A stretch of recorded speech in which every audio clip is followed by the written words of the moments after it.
Hello மக்களே, டெய்லியும் ஒரே மாதிரி தோசை சாப்பிட்டு ரொம்பவே போர் அடிக்குதா? அப்போ இந்த ரெசிபி உங்களுக்காக தான். இன்றைக்கி நம்ம ஒரு பிரேக்ஃபாஸ்ட் ரெசிபி பார்க்க போகிறோம். தோசை, அதுக்கான ஒரு சட்னியும் செய்ய போகிறோம். இந்த வீடியோ ஃபுல்லாக பாருங்கள். வீடியோ பிடிச்சிருந்துச்சுன்னா லைக் பண்ணுங்கள். இன்றைக்கி நம்ம பார்க்க போகிறது கருப்பு கொண்ட கடலை தோசை தான்.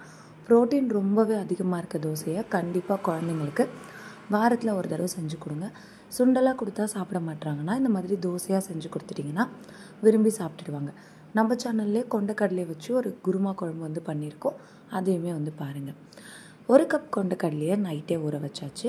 நல்லா ஊறின கொண்டக்கடலையை ஒரு மிக்சர் ஜாருக்கு மாற்றிக்கோங்க. அதில் ஒரு கைப்பிடி நிறையா கொத்தமல்லி இலைகள் சேர்த்துருக்கேன். காரத்துக்கு ஒரு பச்சை மிளகா சேர்த்துருக்கேன். உங்கள் வீட்டில் காரம் ஜாஸ்தியாக பிடிக்கும்னா நீங்கள் அதுக்கு தகுந்த மாதிரி பச்சை மிளகாயை அதிகப்படுத்திக்கலாம். ஒரு 1/4 ஸ்பூன் சீரகம், 1/4 ஸ்பூன் மிளகு சேர்த்துக்கோங்க.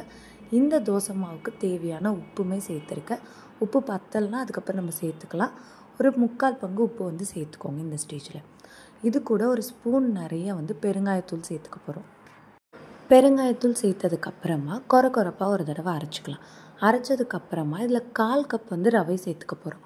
1 கப் கொண்டக்கடலை எடுத்திங்கன்னா அதுக்கு 1/4 கப் ரவை சேர்த்துக்கோங்க. அதுக்கு மேலே ரவை சேர்க்க தேவையில்லை. சேர்த்து நல்லா அரைச்சிக்கலாம். கொஞ்சம் கொஞ்சமாக தண்ணி சேர்த்துக்கோங்க. ரொம்ப ஜாஸ்தியாக தண்ணி சேர்த்து அரைச்சிடாதீங்க. தோசை மாவு பதத்துக்கு இதை அரைச்சி எடுத்து வச்சதுக்கப்புறம் ஒரு 10 நிமிஷம் அப்படியே மூடி போட்டு மூடி வச்சுருங்க. அதுக்கப்புறமா கலந்துட்டு உப்பு சரியாக இருக்கான்னு செக் பண்ணிக்கோங்க. உப்பு பத்தலைன்னா இந்த ஸ்டேஜில் உப்பும் போட்டுக்கோங்க. தண்ணியும் வேணும்னா தண்ணி சேர்த்துக்கலாம். சேர்த்துட்டு தோசைகளாக செஞ்சிங்கன்னா ரொம்பவே சூப்பராக இருக்கும். 2 பக்கமுமே நல்லெண்ணெய் விட்டு நீங்கள் இந்த தோசையை சுடலாம். ப்ரோட்டீன் ரொம்பவே அதிகமாக இருக்கிறதுனால கண்டிப்பாக குழந்தைங்களுக்கு வாரத்தில் ஒரு தடவை இந்த தோசையை செஞ்சு கொடுங்க. இதை நம்ம இட்லி செய்ய முடியாது, தோசை மட்டும்தான் ஊற்ற முடியும். இந்த தோசை மாவை வெளியிலே வச்சுட்டு மறுநாள் நீங்கள் யூஸ் பண்ணிங்கன்னா ரொம்ப புளிப்பாயிடும். நீங்கள் யூஸ் பண்ணிவிட்டு மீதி இருந்தால் உடனே ஃப்ரிட்ஜில் வச்சுருங்க. புளிச்சதுக்கப்புறமா இந்த தோசையை ஊற்றுனீங்கன்னா அந்தளவுக்கு உங்களுக்கு டேஸ்ட் இருக்காது. 2 பக்கமும் வேக வச்சு எடுத்திங்கன்னா ஒரு சூப்பரான தோசை ரெடி. இதுக்கு நம்ம ஒரு சிம்பிளான தக்காளி சட்னி செய்ய போகிறோம். இந்த கருப்பு கொண்டக்கடலை தோசைக்கு தக்காளி சட்னி, தேங்காய் சட்னி ரெண்டுமே நல்லாயிருக்கும். சாம்பாரை விட சட்னி வச்சு ட்ரை பண்ணி பாருங்கள். இன்றைக்கி நம்ம பார்க்க போகிறது ஒரு தக்காளி சட்னி தான். இந்த சட்னி இட்லி கூட ரொம்பவே சூப்பராக இருக்கும். கண்டிப்பாக ட்ரை பண்ணி பாருங்கள். ஒரு வானலில் ஒரு ஸ்பூன் எண்ணெய் சேர்த்துக்கலாம்.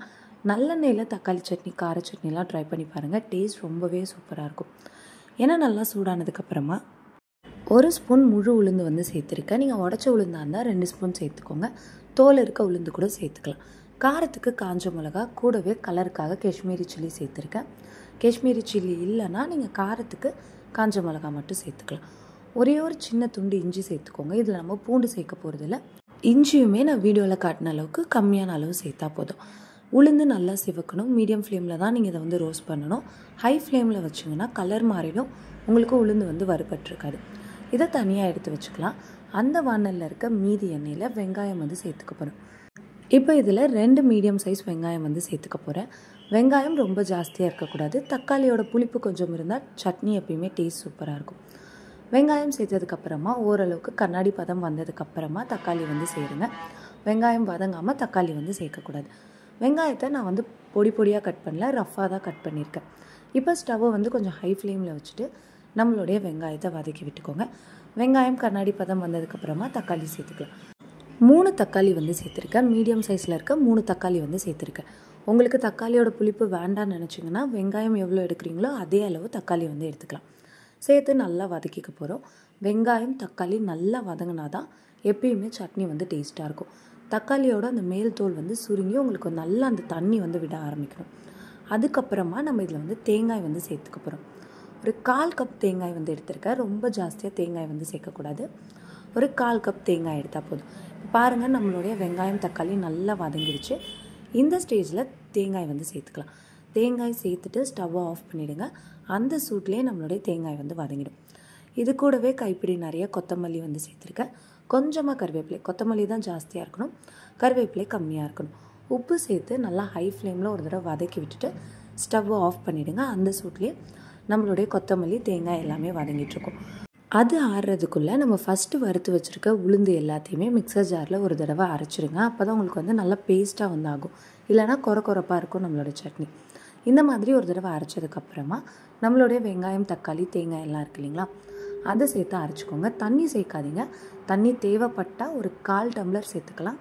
அதை விட ஜாஸ்தியாக சேர்க்காதீங்க. இதுவுமே ஆறுனதுக்கப்புறமா அரைச்சிக்கோங்க. அப்போ தான் உங்களுக்கு கலர் வந்து சூப்பராக கிடைக்கும். தண்ணி ரொம்ப ஜாஸ்தியாக வந்து சேர்த்துறாதீங்க. இது கொஞ்சம் கெட்டியாக இருக்கப்போ தான் இந்த சட்னியோட டேஸ்ட் இன்னுமே சூப்பராக இருக்கும். இப்போ நம்மளுடைய வெங்காயம் தக்காளி சட்னி வந்து ரெடி ஆகிடுச்சு. தாளிப்புக்கு கடுகு உளுத்தம் பருப்பு கொஞ்சமாக கருவேப்பிலை சேர்த்து தாளித்து இறக்குனீங்கன்னா இந்த சட்னி ரொம்ப டேஸ்டியாக இருக்குங்க. சப்பாத்தி கூட இந்த சட்னியை நீங்கள் ட்ரை பண்ணலாம். இந்த சட்னி கூட நம்மளுடைய கருப்பு கொண்ட கடலை தோசையை ட்ரை பண்ணி பாருங்கள். ட்ரை பண்ணி பார்த்துட்டு எப்படி இருந்துச்சுன்னு மறக்காமல் கமெண்ட்டில் சொல்லுங்கள். வீடியோ பிடிச்சிருந்துச்சுன்னா லைக் பண்ணுங்கள், ஷேர் பண்ணுங்கள். நீங்கள் நம்ம சேனலுக்கு புதுசுனா சேனலை சப்ஸ்கிரைப் பண்ணிக்கோங்க. பக்கத்தில் இருக்க பெல் ஐக்கானில் ஆல் என்ற ஆப்ஷனை சூஸ் பண்ணிக்கோங்க. அப்போ தான் நம்ம சேனலில் போடுற எல்லா வீடியோஸும் உங்களுக்கு நோட்டிஃபிகேஷனாக வரும். வீடியோ பார்க்க உங்களோட வேல்யூபிளான டைமை ஸ்பெண்ட் பண்ணதுக்கு தேங்க்யூ.